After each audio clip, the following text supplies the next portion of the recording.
এই দুনিয়ার মধ্যে সব থেকে বড় হকিকত হলো মৃত্যু। এই দুনিয়াতে আল্লাহকে অস্বীকার করার মতো মানুষ তো পয়দা হয়েছে, কিন্তু মৃত্যুকে অস্বীকার করার মতো মানুষ এই দুনিয়াতে একজনও নেই।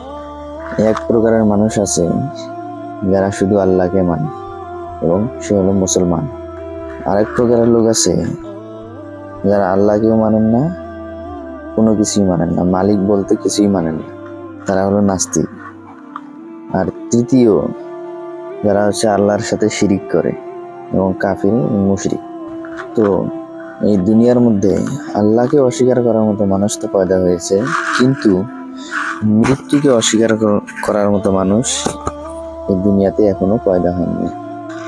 বিশ্বনবী বলেন যে ওই ব্যক্তি জ্ঞানী যে নিজের নফসকে কন্ট্রোলে রাখে এবং মৃত্যুর পর যে কাজগুলা কাজে আসবে ওই কাজের মধ্যে নিজেকে ব্যস্ত রাখে আর মৃত্যুকে বেশি বেশি স্মরণ করে। কারণ আপনি যত বেশি মৃত্যুকে মনে করবেন, যত বেশি মৃত্যুকে স্মরণ করবেন, এই দুনিয়ার মোহাব্বত আপনার মন থেকে উঠে যাবে। আর সব থেকে বুর্বক ওই ব্যক্তি যে নিজের নফসকে কন্ট্রোলে রাখে না এবং সারাদিন এই দুনিয়ার কাজের মধ্যে ব্যস্ত রাখে, আর যে কাজগুলা আখেরাতে কাজে আসবে একটাও করে না। আল্লাহ রাব্বুল আলামিন সূরা জুমার মধ্যে বলেন যে হে নবী, আপনি লোকদেরকে বলে দিন, তোমরা যে মৃত্যু থেকে তোমরা ভাগতেছো, যে মৃত্যু থেকে তোমরা বাঁচার চেষ্টা করতেছো, এই মৃত্যু থেকে কেউ বাঁচতে পারবে না। তারপর তোমাদেরকে হাসরের মাঠে আল্লাহর দরবারে আল্লাহর সামনে তোমাদেরকে দাঁড় করা হবে, আর তোমাদেরকে তোমাদের কর্মের, তোমাদের আমলের বদলা দেওয়া হবে। আচ্ছা, আমরা জীবনে কত জানাজা পড়লাম, কত মানুষকে আমরা মাটি দিলাম, কিন্তু আমাদের কি কখনো এটা মনের মধ্যে আসছে যে এরকমও হতে পারতো যে এই সময়ে আমার জানাজা পড়াতো, লোকেরা আমার জানাজা পড়তো? কখনোই আমাদের এই খেয়ালটা আসে না, এই ধারণা আমাদের চিন্তাধারা নাই। আজকে আমল করার সুযোগ আছে, কোনো হিসাব নাই, কিন্তু কিয়ামতের দিন সেদিন শুধু হিসাবই হবে, কোনো আমলের কোনো সুযোগ থাকবে না।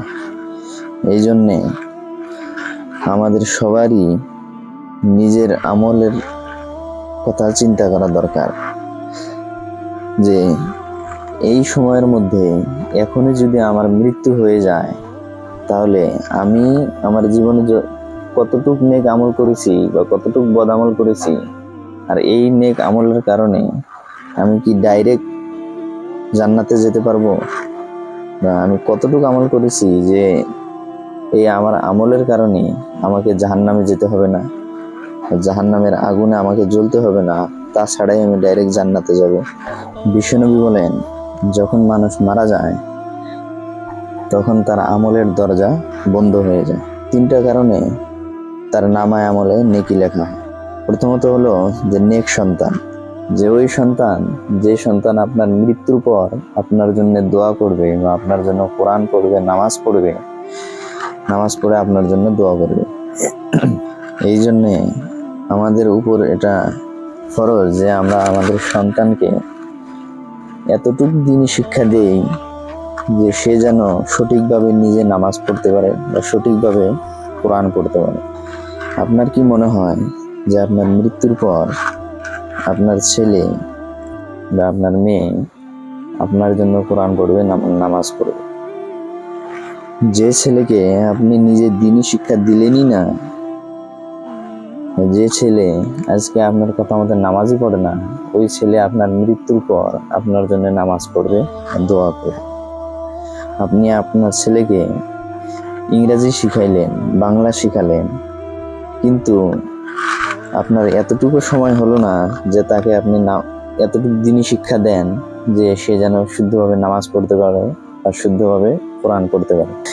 এর ব্যাপারে আপনাকে কিয়ামতের দিন প্রশ্ন করা হবে। যে ছেলের বাবা এবং মা সারাদিন ফিল্মের মধ্যে কাটায়, সারাদিন ড্রামার মধ্যে কাটায়, সেই বাবা বা সেই মা নিজের সন্তানকে কি শিক্ষা দিবে? কারণ আপনি নিজেই যদি ঠিক না হন, তাহলে আপনি আপনার ছেলেকে বা আপনার মেয়েকে বা কি শিখাবেন? এই জন্যে আমরা আমাদের নিজের কবরের চিন্তা করি এবং নিজের সন্তানকে এতটুকু দিনই শিক্ষা দেই যে সে যেন সঠিকভাবে নামাজ পড়তে পারে আর সঠিকভাবে কোরআন তিলাওয়াত করতে পারে।